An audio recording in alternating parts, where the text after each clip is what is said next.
नमस्कार। वास्तु शांति के बारे में हम जानकारी कुछ ले रहे हैं। हम वास्तु शांति करवाते हैं हमारे घर की। तो वास्तु शांति के दिन हम क्या क्या विधियां करते हैं, वास्तु शांति का संकल्प क्या होता है, कौन कौन सी पूजा वास्तु शांति की पूजा में रहती है, इसके बारे में हम कुछ सोच रहे हैं, विचार कर रहे हैं। तो एक बात ऐसी भी है कि वास्तु शांति जब हम घर की करते हैं तो वास्तु शांति के दिन वास्तु शांति का हम संकल्प करवाते हैं। संकल्प यानी क्या होता है? संकल्प यानी सम्यक कल्पना। जैसे कोई यदि नौका कोई नदी में जा रही हो, कोई यहां से वहां तक, इस किनारे से उस किनारे तक जा रही हो, तो नौका के लिए दिशा दर्शन करने वाला, दिग्दर्शन करने वाला कोई ना कोई तो उस नौका चलाने वाले के हाथ में होता है और उसी के ऊपर नौका की दिशा निर्भर होती है। वैसे भी हम जो कर्म करते हैं उसके पीछे संकल्प हमेशा रहता है, क्योंकि यदि हमारा संकल्प अच्छा नहीं रहेगा तो हमारा कर्म दिशाहीन हो जाएगा, हमारे कर्म को कोई दिशा नहीं मिलेगी। तो इसीलिए हर कर्म में संकल्प होना ही उचित है और हमें संकल्प करवाना ही पड़ता है। तो संकल्प में हम ये कर्म क्यों कर रहे हैं, कैसा ये हम कर्म करते हैं, इसी के बारे में हम सारा संस्कृत में बोल देते हैं। हमारे यहाँ जो पंडित जी आते हैं कोई शांति करवाने के लिए, तो वो बोलते रहते हैं और उनके पीछे हम संकल्प बोलते जाते हैं। तो वो बोलते हैं कि ये जो मेरा घर है, अस्मिन वास्तु निर्माण समय, मेरा जो ये वास्तु है ये जब भी निर्माण किया गया और निर्माण करते समय में, निर्माण समय कृमि कीटक पिपीलिका मशक आदि नाना विध प्राणी हिंसा, यानी कोई ना कोई हम घर जब तैयार करते हैं, बांधते हैं, तो घर तैयार करते समय कोई ना कोई तो चींटी जैसे प्राणियों की हत्या अपने आप हो जाती है। छोटी छोटी मक्खियां होती है, उनकी हत्या हो जाती है। तो यहाँ इस संकल्प में यही उल्लेख आता है, वास्तु निर्माण समय कृमि, यानी कृमि जो होते हैं सबसे छोटे जीव, कीटक यानी जिसको हम कीटक बोलते हैं वो होते हैं, पिपीलिका यानी कोई छोटे वाले प्राणी चलने वाले, मशक आदि यानी मक्खी और चींटी जैसे छोटे प्राणी जो कीटक बोलते हैं, उनकी हत्या हो जाती है। तो जब भी हमारी वास्तु तैयार हो जाती है, घर हम बांधना शुरू करते हैं, तो इनकी हत्या होना अनिवार्य है। तो इनकी हत्या का दोष, ये तो जीव है, इनके शरीर में भी आत्मा विराजती है, तो इनकी हत्या का दोष हमारे घर को न लगे, हमारे वास्तु को न लगे, हमें उसका कोई दोष न रहे, इसलिए हम वास्तु शांति करते हैं। ये एक पार्ट है उसमें। प्राणी हिंसा जनित दोष परिहारार्थम वास्तु निर्माण समय, जो वास्तु निर्माण से पहले हम जमीन खरीदते हैं, कोई हमसे दूसरा खरीदता है, हमने दूसरे से ये जमीन खरीदी की है, ऐसा बहुत साल पहले होता चला आ रहा है, क्योंकि जमीन तो जमीन वैसी ही है, हजारों साल से वैसी है, लेकिन हर समय उसका कोई मालिक बदल जाता है।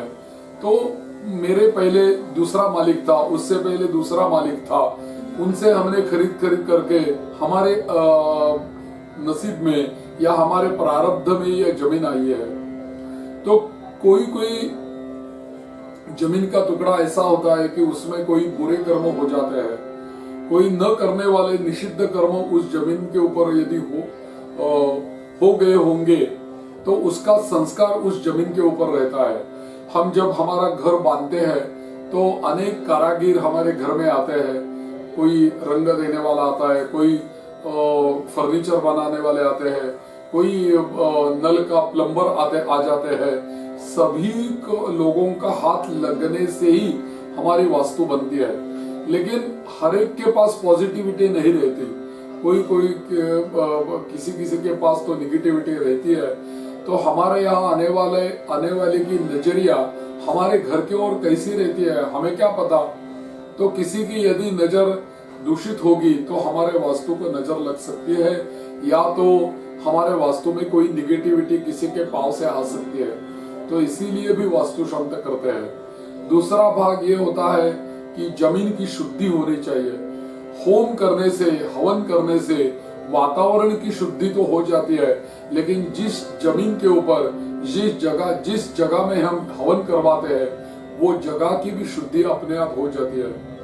क्योंकि देखो हमारे यहाँ सभी देवताएं हमारे धर्म में है, लेकिन उस सभी देवताओं में दिखने वाले दो ही देव हमें दिखाई देते हैं और हम देख सकते हैं, और वो देव है अग्नि नारायण और सूर्य नारायण। इनको ही हम देख सकते हैं।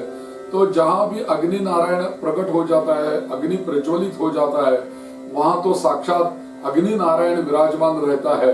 और अग्नि तो तेजस्वी है, ओजस्वी है और दाहक भी है, तो वो अपने आप दोषों का दहन करवाता है, अपने आप वातावरण की शुद्धि करवाता है।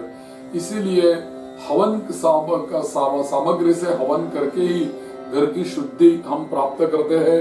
वास्तु शांत करने से हमें वो शुद्धि मिल जाती है। और तीसरा पार्ट एक महत्वपूर्ण है, नानाविध प्राणी हिंसा जनित दोष परिहारार्थम निर्मित वास्तु मध्य चिरकाल सुख निवास प्राप्त्यर्थम। यानी निर्मित जो वास्तु है, हमने जो वास्तु का निर्माण किया है, जो घर का हमने निर्माण किया है, जो घर नया बनवाया है, उसी घर में हमारा निवास तो होना चाहिए। नहीं तो बहुत सारे लोगों का अनुभव ऐसा होता है कि घर तो नया लेते हैं, गृह प्रवेश करवाते हैं, वास्तु शांति करवाते हैं, लेकिन हमेशा उनको टूर रहती है, तो घर में निवास उनका कम हो जाता है। यदि ऐसा भी हो सकता है, हमारे एक यजमान जी थे, उन्होंने नया घर लिया, नई वास्तु शांति की, सभी किया, और उनको विदेश से कॉल आ गया, तो विदेश में वो नौकरी के लिए चले गए। तो बहुत सालों के बाद वो आए, यानी उन्होंने तो घर लिया, अच्छा सा घर लिया, उसकी वास्तु शांति भी की, लेकिन वास्तु शांति के प्रभाव से उनको ऐसा जॉब मिल गया कि वो भारत से बाहर चले गए और उनका निवास तो उनके घर में नहीं हो पाया। इसीलिए वास्तु शांति के दिन संकल्प में हम यही प्रार्थना वास्तु पुरुष से करते हैं कि हमारे घर में हमारा निवास हो जाए। लेकिन वो निवास कैसा हो जाए, उसके पीछे एक शब्द रखा है, सुख निवास प्राप्त्यर्थम। यानी हमारे घर में सभी प्रकार के सुख यही घर में हमें प्राप्त हो जाए, इसलिए हम वास्तु शांत करते हैं। यदि हमारे घर में कोई पीड़ा होगी तो वो निकल जाए, चली जाए। हमारे घर में हमें हमेशा शांति से नींद आनी चाहिए। देखो, नींद आने के लिए शांति होना बहुत जरूरी होता है। यदि मन शांत नहीं होता तो कभी नींद नहीं आती। यदि हम दल्लो बिल्लो की गद्दी के ऊपर सोएंगे या एसी लगाएंगे, बहुत सारा अच्छा हमारा बेडरूम रहेगा, तो नींद आने का उसके ऊपर निर्भर नहीं करता। नींद आने के लिए मन शांति होना, वास्तु शांति होना उचित है। तो वास्तु जब तंदुरुस्त होगी, शांत होगी, वास्तु समृद्ध होगी, वास्तु में कोई पॉजिटिविटी होगी, तो हमारी सेहत भी बनी रहेगी, हमें शांति से नींद भी मिलती रहेगी। और इसीलिए सुख निवास प्राप्त्यर्थम। और तीसरा कारण ये भी है, ये संकल्प में आता है, हीन अधिकांग समवेधादि दुष्ट आयव्यय जनित दोष परिहारार्थम।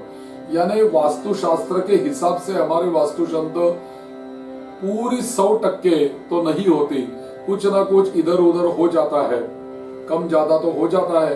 तो इसीलिए कोई न्यून होगा या अतिरिक्त ज्यादा होगा तो उसके लिए हीन अधिकांग, कोई हमारा कम होगा तो इसके लिए हीन शब्द रखा है, और कोई ज्यादा होगा तो इसके लिए अधिकांग बोला है। जैसे कि हम एक मेन डोर लकड़ी का दरवाजा होता है, लेकिन उसके बाहर हम एक दूसरा ग्रिल का भी दरवाजा बना देते हैं, तो इसको बोलते हैं अधिक अंग। एक है दरवाजा लेकिन उसके बाहर हमने दूसरा बनाया, उसको बोलते हैं अधिक अंग। तो इससे भी कोई दोष यदि वास्तु में रहेगा तो भी वो निकल जाने के लिए वास्तु शांति करते हैं। और तीसरा यह होता है समवेधादि, यानी वेद यानी छिद्र, वेद यानी खिड़की जो होती है वो आमने सामने होने चाहिए। यहाँ से पूरा वायु आना चाहिए, हवा आनी चाहिए, उधर से निकल जानी चाहिए। आमने सामने यानी यहाँ से कोई दोष आएंगे तो भी वहां से वो निकल जाने वाले हैं, ऐसा होना चाहिए। लेकिन खिड़की के सामने खिड़की नहीं होगी तो उसमें वायु विजन कम रहता है, तो इसीलिए वो उसका भी दोष कोई यदि वास्तु में होगा तो वो भी कम हो जाए या निकल जाए, इसलिए हम वास्तु शांति करवाते हैं। और बाद में हम ये सब बोलने के बाद सग्रह मकाम वास्तु शांति करिष्य ऐसा बोलते हैं। सग्रह मकाम यानी नवग्रह मंडल की पूजा और नवग्रहों के यज्ञ के साथ ही हम वास्तु शांति करेंगे, ऐसा संकल्प करवाते हैं। और संकल्प के बाद हर कर्म में जैसे हम गणेश जी की पूजा करते हैं वैसे ही वास्तु शांति में भी गणेश जी की पूजा रहती है। वास्तु शांति के गणेश पूजा के बाद पुण्याह वाचन की पूजा रहते हैं। गणेश जी की पूजा हमेशा हम इसीलिए करते हैं क्योंकि सभी विघ्नों का हरण करके सभी प्रकार के सुख और यश प्रदान करने वाले गणेश जी होते हैं। तो इसीलिए हर कर्म में आदि पूजा का मान गणेश जी का होता है, तो इसीलिए वास्तु शांति में भी गणेश जी की पूजा होती है। वैसे तो हमारे घर में गृह प्रवेश हम करते हैं तो हमारे द्वार के ऊपर गणेश जी विराजमान रहते हैं, वो हमेशा विघ्नों को आने ही नहीं देते हमारे घर में। इसलिए पुराने जमाने से आप जब देखेंगे तो पुरानी जो वास्तु है हमारे भारत में है, उस पुराने जमाने से घर के द्वार के ऊपर गणेश जी विराजमान रहते हैं, तो उनको बोलते हैं द्वार गणेश, यानी कि वो द्वार के ऊपर रहते हैं इसलिए वो द्वार गणेश बोलते हैं। उसकी भी पूजा वो द्वार गणेश ऐसा बोल के ही गृह प्रवेश करने से पहले करनी पड़ती है। दहेली होती है हमारे द्वार के ऊपर, उसकी भी पूजा करनी पड़ती है। तो ये सभी पूजन में गणेश जी की पूजा अनिवार्य है। वास्तु शांति में तो गणेश जी की पूजा हर जगह पे होती है। हम चित्र भी गणेश जी का द्वार के ऊपर चिपकाते हैं, यानी हमारे घर में कभी विघ्न न आवे इसलिए। तो दूसरा एक है गणेश जी की पूजा के बाद पुण्यावाचन की पूजा रहती है। पुण्यावाचन यानी क्या होता है कि जो पूजा से हमें पुण्य मिलता है, हमारा पुण्य वर्धापित हो जाता है, वो पूजा है पुण्यावाचन की पूजा। उसी पुण्यावाचन में सभी वेदों का आशीर्वाद रहता है। पूरे विश्व में जितने भी देवताएं हैं, जितने भी ऋषि है, नक्षत्र है, तिथि है, सभी देवताओं का, नक्षत्रों का, सभी संवत्सरों का आशीर्वाद हमें पुण्यावाचन से मिल जाता है। पुण्यावाचन में हम वरुण जी की पूजा करते हैं और वो भी 2 वरुण वहां रखे जाते हैं। वरुण यानी कलश, कलश की निर्मित ही देवों के कला से हो गई है, इसीलिए उसको कलश बोलते हैं। तो वरुण जी की पूजा करना, कलश की पूजा करना हमारे यहाँ शुभ माना गया है।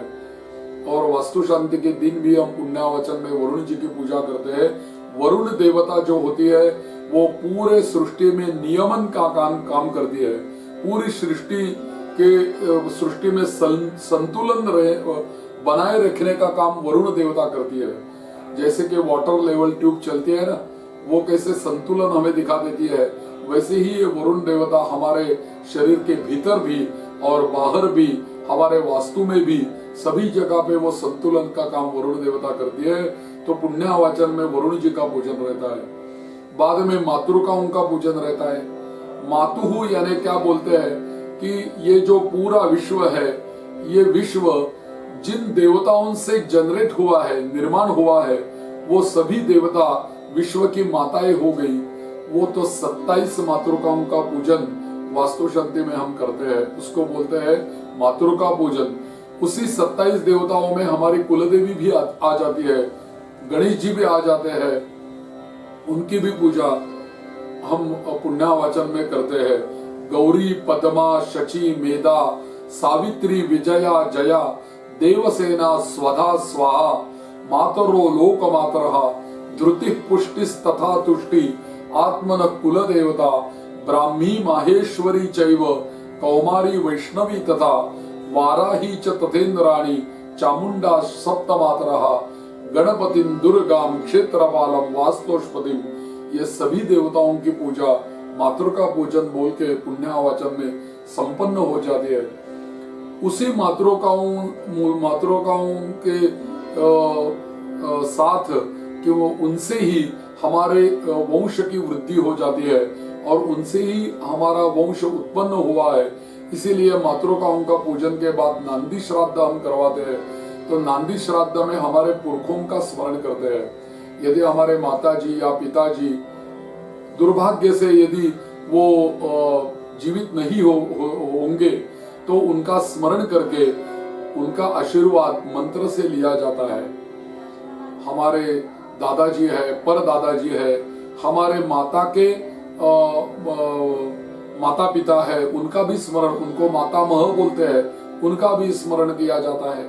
तो इस नांदी श्राद्ध में पुरखों का आशीर्वाद लिया जाता है और बाद में पूरी ये वास्तु शांत करने के लिए वो जिम्मेवार जो हमारे आचार्य होते हैं, जो पंडित जी होते हैं, जो ब्राह्मण देवता होते हैं, उनको हम न्योता तो हमने पहले ही दिया होता है, लेकिन हम अंग्रेजी में बोलेंगे तो पावर ऑफ अटर्नी दे देते हैं, यानी कि पूरी जिम्मेवारी उनके ऊपर हम सौंप देते हैं और प्रार्थना करते हैं उनकी कि मेरी ये वास्तु शांत, इसमें कौन से मंत्र है, कौन सा तंत्र है, कौन से विधियां है, ये तो मुझे कोई मालूम नहीं, लेकिन आपके ऊपर हम पूरे निर्भर हो जाते हैं। आप जैसा करेंगे कर्म, उसके ऊपर हमारी श्रद्धा होगी और पूरी शांति से, पूरी शास्त्र के हिसाब से मेरी वास्तु शांति आप जरूर करें। ऐसी पंडित जी लोगों की, ब्राह्मण देवताओं की प्रार्थना की जाती है और उनके साथ बाद में पंडित जी लोग यानी ब्राह्मण देवता लोग अपना काम शुरू करते हैं। तो पहले आचार्य कर्म होता है, आचार्य कर्म करने के बाद शंकुरोपण करते हैं, वास्तु मंडल की स्थापना पूजा करवाते हैं। इस वास्तु शांति में धरा पूजन भी करते हैं।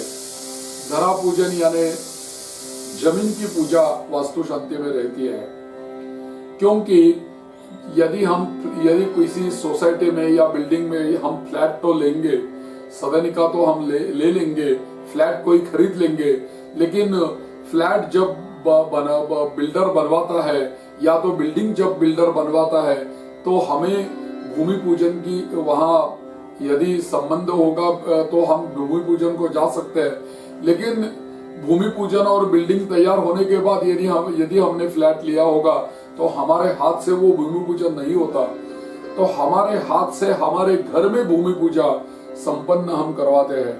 और क्यों करवाते हैं?